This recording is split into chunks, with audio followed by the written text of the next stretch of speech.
Halo pemirsa, kembali lagi bersama saya, Pia Gelifron di Narasi Nusantara Universitas Timor. Hari ini kita akan menyingkap wajah pendidikan yang kerap disebut sebagai hak rakyat, namun kian terasa seperti pabrik yang menjual ijazah demi akumulasi profit. Agar pemirsa tidak menunggu lebih lama, inilah berita selengkapnya.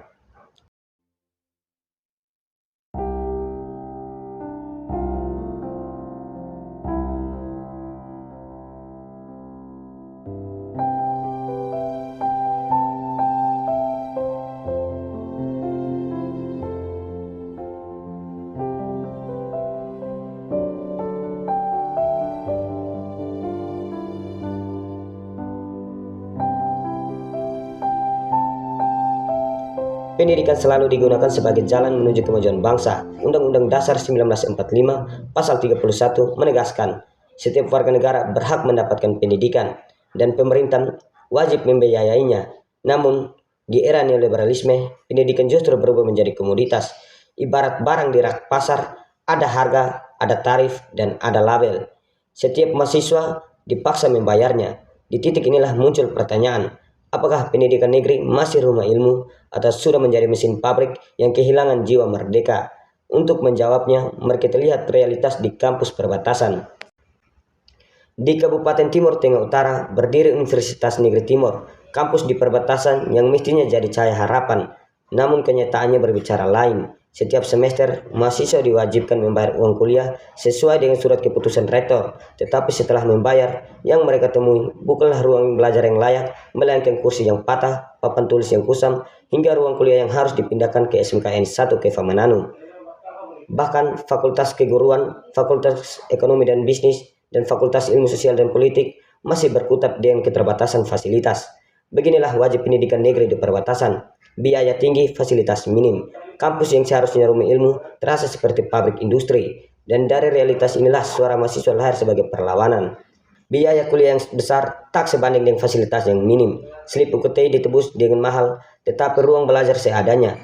Orang tua mahasiswa di desa rela menjual hasil kebun, berhutang, bahkan menjadi buruh harian demi pendidikan anaknya. Di tengah kenyataan itu, mahasiswa mencoba bersuara, tetapi suara mereka sering dibenturkan dengan barikade dari Menwa, sebab mereka dijadikan penghalang, bukan pengawal aspirasi. Kritik mahasiswa dipagari, sementara masalah tetap dibiarkan. Padahal jelas, 3 fakultas masih tak layak. Bahkan laboratorium terpadu malah dialihfungsikan menjadi kantor rektorat, dan mahasiswa tetap belajar di ruang yang seadanya, dan mahasiswa harus menjadi nomaden. Beginilah wajah pendidikan negeri, suara dibungkam, fasilitas dipinggirkan, dan hak mahasiswa diabaikan. Roem Topati Masang dalam bukunya Sekolah Itu Candu, ia menulis pendidikan formal hanya mencetak manusia yang patuh, bukan manusia yang merdeka. Itu sangatlah benar, sebab di nomor candu itu nyata. Mahasiswa dikekang aturan UKT, belajar di ruang yang sempit, bahkan dipagari ketika hendak bersuara. Pertanyaannya, mengapa aspirasi mahasiswa dianggap ancaman, sementara laboratorium yang mestinya jadi pusat penelitian justru dijadikan ruang kekuasaan? Hari ini, neoliberalisme menjadikan kampus sebagai ladang bisnis. Biaya kuliah naik, fasilitas tak layak, kritik dibungkam. Namun, mahasiswa menolak diam. Mereka turun ke jalan, mengangkat poster untuk melawan ketidakadilan. Lebih ironisnya lagi, di hari wisuda, semua tampak menjadi megah. Senyum di panggung, toga menjuntai, bahkan air mata orang tua mengalir bahagia. Namun di balik toga itu, ada cerita yang panjang. Selip UKT yang berat, dan kuliah di ruang yang seadanya. Inilah ironis pendidikan negeri.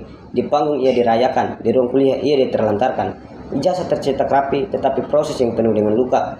Pendidikan negeri telah menjelma menjadi pabrik, menghasilkan lulusan demi angka statistik, bukan manusia merdeka yang mampu menguncangkan ketidakadilan. Apakah inilah wajah pendidikan nasional yang kita impikan? Apakah kampus negeri hanya menjadi mesin produksi tenaga kerja atau rumah pembebasan bagi anak-anak bangsa? Di Unimor, candu itu nyata. Mahasiswa dipaksa taat seragam hanya demi secari ijazah. Namun sejarah selalu menanti perubahan. Dari ruang kuliah yang sempit, dari jalan, bahkan poster aksi mahasiswa mengingatkan pendidikan adalah hak, bukan komoditas. Tugas kita adalah merebut kembali pendidikan dari tangan kapitalisme. Jadikanlah pendidikan ruang kebebasan, bukan pabrik.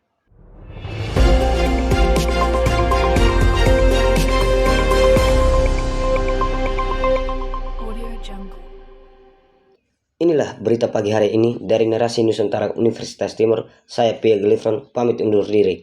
Sampai jumpa.